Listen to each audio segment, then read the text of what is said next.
What up, peeps? Today you'll be planning your narrative.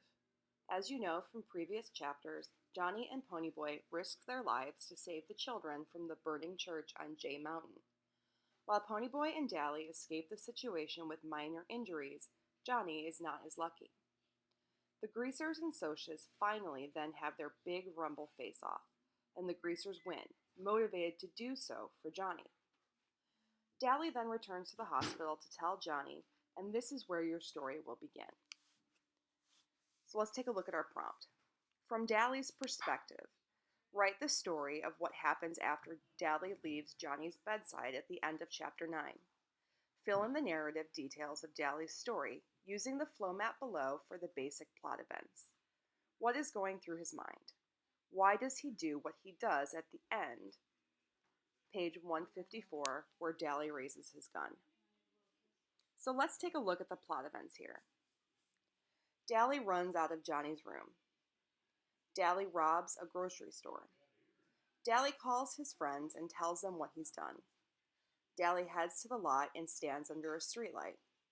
Dally pulls an unloaded gun out of his waistband so the cops can see it. So what you're going to do is be filling in these blue arrows. What is going on in Dally's head? What is he thinking about?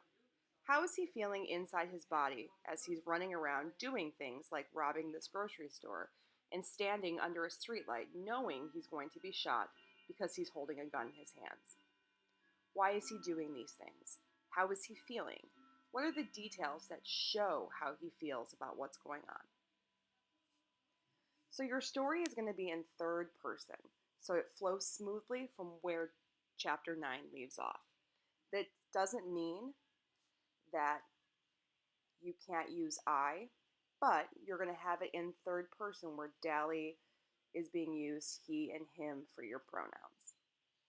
Your story should contain Dally's thoughts and speech, his actions, sensory details, and use them to reveal his emotions about Johnny's death, Johnny's last words to Dally, and what happens in his own life.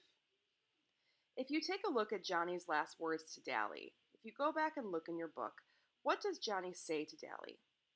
Dally's looking for Johnny to be really proud of them for winning the Rumble, but look at what Johnny actually says. Do you think Dally got what he wanted? Your story can end with Dally raising the gun or with the sound of the policeman's shots. You do not have to go all the way to Dally getting hit and dying. If you do go all the way to Dally dying on the ground, let's keep it PG. He collapses and done. There's no need for excessive violence here. And finally, you can see this in bold. What lessons should we learn from Dally's life? Make that theme clear in your story. I've given you some common literature signposts you can use when talking about theme, but of course you can always do it another way. What is the problem and how is it solved? Or what is the problem and how is it solved unsuccessfully? The main point is, what should we be learning from the way Dally ends? So that's the beginning. Go ahead and finish this presentation for exercises on how to start collecting details on Dally's emotions.